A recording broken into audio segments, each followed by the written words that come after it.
গাজীপুরে গত শুক্রবার রাতে ছাত্র জনতার উপর সন্ত্রাসী আক্রমণের ঘটনার পরিপ্রেক্ষিতে শনিবার থেকে সারা দেশে বিশেষ অভিযান পরিচালনা করেছে যৌথ বাহিনী। এ অভিযানের নাম দেয়া হয়েছে অপারেশন ডেভিল হান্ট।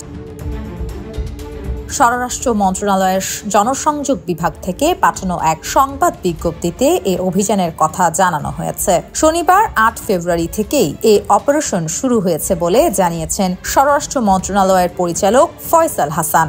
বিজ্ঞপ্তিতে আরও বলা হয়েছে, গাজীপুরে ছাত্র জনতার ওপর সন্ত্রাসী আক্রমণের স্বরাষ্ট্র মন্ত্রণালয়ের আইন শৃঙ্খলা রক্ষাকারী বাহিনীগুলোর সমন্বয়ে একটি সভা অনুষ্ঠিত হয়েছে। সভায় সংশ্লিষ্ট এলাকার আইন শৃঙ্খলা পরিস্থিতি স্বাভাবিক রাখার লক্ষ্যেও সন্ত্রাসীদের আইনের আওতায় আনতে যৌথ বাহিনীর সমন্বয়ে অপারেশন ডেভিল হান্ট পরিচালনার সিদ্ধান্ত গৃহীত হয়েছে। এদিকে শনিবার সকাল থেকেই সুপ্রিম কোর্টের নিরাপত্তা ব্যবস্থা জোরদার করা হয়। সেনাবাহিনী, র্যাব ও পুলিশ কড়া নিরাপত্তা বলয়ে ঘিরে রাখে পুরো আদালত এলাকা। পুলিশ বলছে, আইন শৃঙ্খলা পরিস্থিতি স্বাভাবিক রাখতে ঢাকা সহ সারা দেশেই নিরাপত্তা ব্যবস্থা জোরদার করা হয়েছে। Namira Ahmed, news plus 71, Dhaka.